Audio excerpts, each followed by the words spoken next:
Maybe you should drive. And suddenly we hear a terrible roar all around us. The sky was full of what looked like huge bats, all swooping and screeching and diving around the car, which was going about 100 miles an hour with the top down to Las Vegas. And a voice was screaming, "Holy Jesus, what are these goddamn animals?" So, what I just wrote and quoted here, or I didn't write that, of course. What I just quoted there was the great Dr. Gonzo himself, Dr. Hunter S. Thompson, the doctor of journalism. We'll just call you Johnny Depp. Johnny Depp, okay. And, where was I? Oh, yes.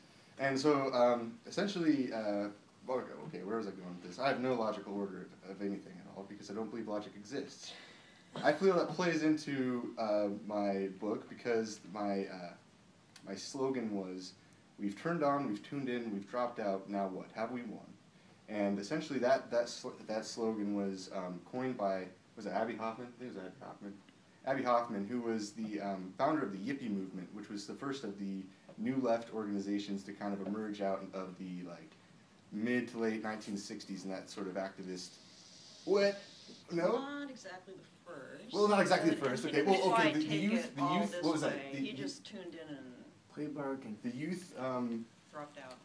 What was the youth movement organization? Not the Yippies though. He's like Yick or Nick. Sick. As in Snick. You're talking about Snick? Snick was the first, or one of the bigger ones. Okay. Okay. There's a lot. There's a bunch. Okay. Mostly singled around singular issues. Yippies were mostly about legalization of marijuana. And essentially they would, the new left was very radical, and essentially it kind of was in the midst of a wave of kind of, a huge cultural, social, and semi-political, trying to be semi-political revolution. But the nature of the thing was it was so disorganized and so almost chaotic in its nature that it didn't really go anywhere. So there was kind of this, no logic, to it. So it really didn't get anywhere, and at the same time they felt that there was such a movement going on, but really all it was maybe just kind of a big pipe dream, sadly to say. I'm sorry. Because honestly, I mean, we are seeing the sort of repercussions of kind of the youth generation, and as they matured, kind of working in and kind of almost selling out in a way, sucking up to the man and, playing by the system. I guess that's how they affected change, but the original sort of intent was to involve almost sort of a shock tactics. Abbie Hoffman had something called guerrilla theater, and what they would do is pretty much go out and do some crazy stunt to get attention. So like the 1968 Democratic Chicago National Convention, they did all sorts of, and there's a riot that ensued involving the military and such. But what they did was they did all sorts of crazy things like, and at the time, there's, this transition from very conservative America to a very kind of, very, very liberal America. And, what they would do is, girls would get naked and pour, red paint all over them and then run around and, a couple people, drop acid and then charge the Capitol building. And then they also had this pig that they wanted to nominate named Pegasus, who wanted to be, Democratic candidate. They ate And him later. they ate him later. I did not know that part. Making bacon with So he got the nomination? So, let's see. Big building out. Where was I? Okay, I got it. Okay. So, and the reason why I bring up this book is Hunter S. Thompson is kind of this, I don't know, he's kind of the, almost like recorder of the age, and it wasn't so much in the sense that it was like from the outside looking in, he was like one of the participants. He was sort of, I feel like he best captures the sort of mentality and the sort of like youth, and that's the thing, you can't really like categorize it. It's something that it's defined, it's like beyond real definition. That was probably the biggest problem with it, is because it lacked definition. But the thing is it didn't like negate the power behind it. It just wasn't, it didn't fit in its time and place.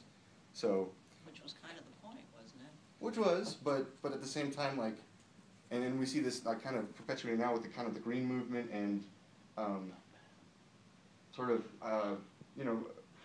as the kind of youth generation matured and kind of went into the workforce, they kind of their failed attempts to change things kind of matriculated down to what we see now, but it's, again, it was through the system that they were so adamantly against. I think they realized they matured after a while, in a certain sense, that you can't really just go out in the park and have a bunch of people play music and have love-ins, and that won't really do anything. And love-ins, drop-ins, they kind of psych outs, you know. What, drive-by loving? They're pretty much, well, no, it's not. Well, I guess it. I mean, the thing is, like, it wasn't. You didn't answer my question.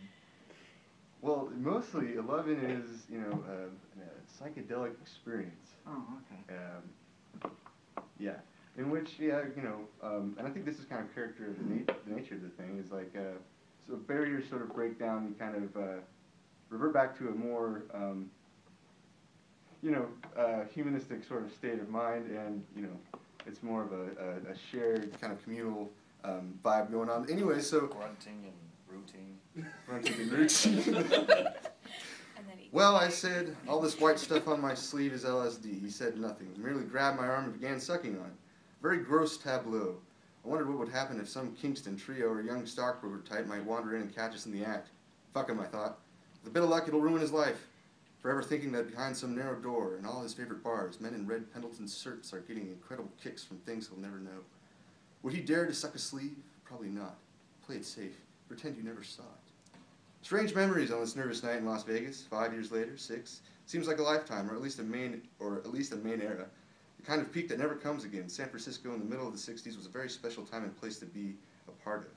Maybe it meant something, maybe not. In the long run, but no explanation, no mix of words, no music, memories can touch that sense of knowing that you were there and alive in that corner of place and time in the world. Whatever it meant. History's hard to know because of all the hired bullshit, but even without being sure of the history, it seems entirely reasonable to think that every now and then an energy of a whole generation comes to a head in a long line flash for reasons that nobody can really understand at the time, and which can never be explained. In retrospect, what actually happened. My memory of that time seems to hang on 1 or 5 or maybe 40 nights, or very early mornings when I left the Fillmore half crazy and instead of going home, aimed the big 650 Lightning across the Bay Bridge at 100 miles an hour wearing LL Bean shorts and a Butte sheepherder's jacket, booming through the Treasure Island Tunnel at the lights of Oakland and Berkeley and Richmond, not quite sure which turnoff to take when I got to the other end, always stalling at the toll gate too twisted to find certain or exact change, but absolutely for certain no matter which way I would wend, I would come up to a place where people were just as high and wild as I was. No doubt about that. There's madness in any direction, at any hour. If not across the bay, I'd been up at the Golden Gate or down the 100 to Los Altos or La Honda. You can strike sparks anywhere, but there's a fantastic universal sense that whatever we were doing was right, and that we were winning. And actually that, I think, was the handle, that sense of inevitable victory over the forces old and evil. But not by any military sense, we didn't need that. Our energy would simply prevail. There's no point in fighting, on our side or theirs. We had all the momentum. We were riding the crest of a high and beautiful wave. So now, less than 5 years later, you can go up on a steep hill into Las Vegas and look west, and with the right kind of eyes, you can almost see the high water mark, that place where the wave finally broke and rolled back. So, in that kind of passage, kind of like sums up the essence of what kind of, you know, culminated the years following, you know, like I'd say, especially like 1969, kind of some level where everything kind of really broke out and the kind of hippie movement was, you know, kind of the most widespread.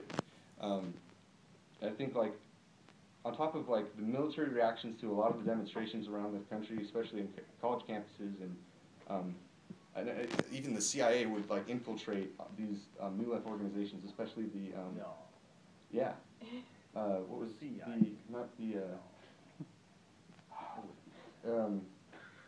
okay, Southwest America, there's a black activist group. Black Panthers. No, oh yeah, okay, definitely Black Panthers, but there's none like non-violent. I don't know. Anyways, so essentially the government put down the movement itself and COINTELPRO. That was the people that did it. bastards. Yes.